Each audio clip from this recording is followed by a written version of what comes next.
unfold.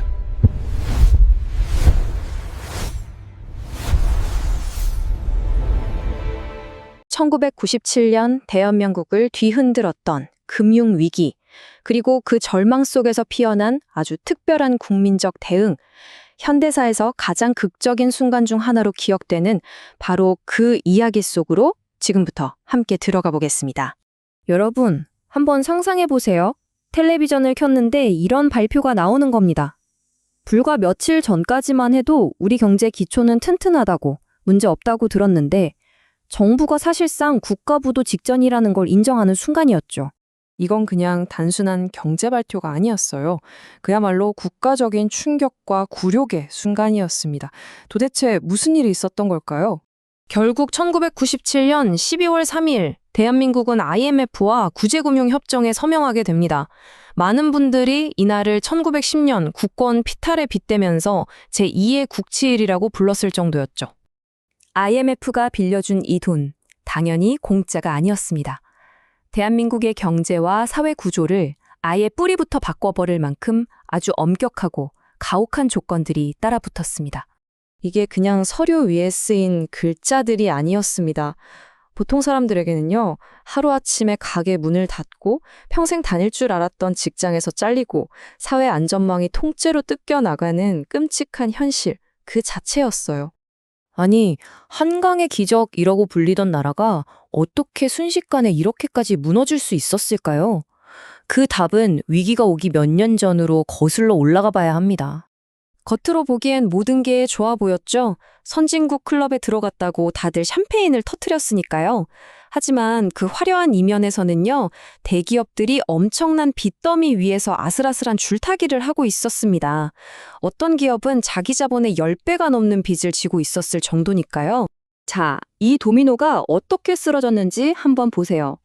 대기업은 절대 망하지 않는다는 믿음이 한보철강 부두로 깨지기 시작하더니 기아자동차까지 쓰러지면서 그 충격파가 걷잡을 수 없이 퍼져나갔습니다.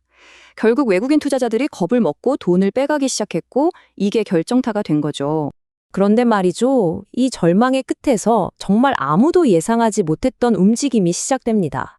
바로 절망과 애국심이 뒤섞여 만들어낸 역사에 없던 사회운동이었죠. 1998년 1월, 혹독한 추위가 몰아치던 한겨울이에요. 무려 351만 명의 사람들이 은행 앞에 길게 줄을 섰습니다. 당시 우리나라 전체 인구의 거의 8%에 달하는 숫자였어요. 이분들이 돈을 찾으러 온 게 아니었습니다. 오히려 그 반대였죠. 저마다 장롱 속에 간직하고 있던 결혼 반지, 아기돌 반지, 심지어 운동선수들은 메달까지 자신들의 금을 나라에 내놓기 위해 모였던 겁니다. 그렇게 한 사람 한 사람의 마음이 모여서 총 227톤의 금, 당시 가치로 22억 달러가 넘는 어마어마한 돈이 모였습니다. 바로 시민들의 손으로요. 이 줄에는 정말 각양각색의 사연들이 담겨 있었습니다. 이제 막 결혼한 신혼부부는 결혼 반지를 빼서 내놓았고, 어떤 할머니는 평생을 간직해온 금비녀를 기꺼이 기부했죠. 이 작은 희생들이 모여서 차가운 금융위기는 뜨거운 집단행동의 서사가 되었습니다. 이 그래프를 보시면 그 규모가 얼마나 대단했는지 한눈에 들어옵니다. 왼쪽에 있는 게 당시 한국은행이 가지고 있던 금인데, 오른쪽에 국민들이 모은 금의 양을 보세요.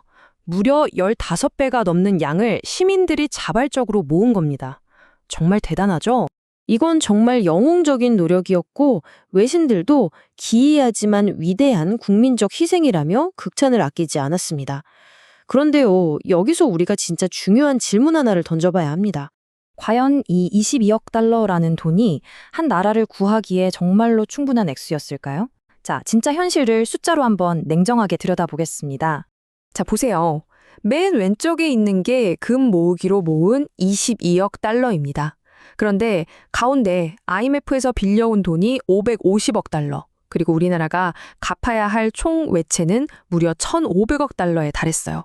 솔직히 말해서 금 모으기로 모은 돈은 전체 빚에 비하면 바다에 물 한 방울 떨어뜨린 격이었던 거죠. 그럼 이 운동은 의미가 없었을까요? 아니요, 절대 그렇지 않습니다.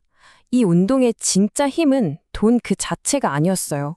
바로 전 세계를 향해 보낸 아주 강력한 신호였습니다. 우리 대한민국 국민들은 절대 포기하지 않는다. 어떻게든 빚을 갚아야 말겠다. 이 강력한 의지를 보여준 거죠. 그리고 이 신뢰가 완전한 붕괴를 막았습니다. 그리고 실제로 대한민국은 정말 거짓말처럼 V자 반등에 성공합니다. IMF에 빌린 돈도 예정보다 3년이나 일찍 다 갚았고요. 하지만 이 눈부신 승리 뒤에는 아주 혹독하고 또 오래가는 대가가 있었습니다. 우리가 뭘 지켜냈고 또 뭘 잃어버렸을까요? 지켜낸 건 국가의 자존심과 신뢰였죠. 하지만 그 과정에서 평생 직장이라는 개념, 탄탄했던 중산층, 그리고 함께라는 공동체 의식 같은 것들을 잃어버렸습니다. 정말 아이러니하죠. 온 국민이 하나 되었던 그 금모으기 운동의 정신과는 정반대로 이 위기 이후 우리 사회는 극심한 경쟁과 각자 도생의 시대로 접어들게 됩니다. 더 이상 나라나 회사가 나를 지켜주지 않는다는 걸 모두가 뼈저리게 느꼈기 때문이죠. 결과적으로 나라는 위기에서 벗어났습니다. 하지만 그 과정에서 우리는 어쩌면 가장 소중한 무언가를 내어준 건 아닐까요? 1997년의 이 경험은 오늘날 대한민국에게 여전히 아픈 상처이자 또 한편으론 큰 자부심으로 남아 있습니다. 더 강하고 더 세계적인 나라가 되었지만 동시에 더 불안하고 더 불평등한 사회가 된 이 현실, 바로 그 유산이 지금의 우리를 만들고 있는지도 모릅니다.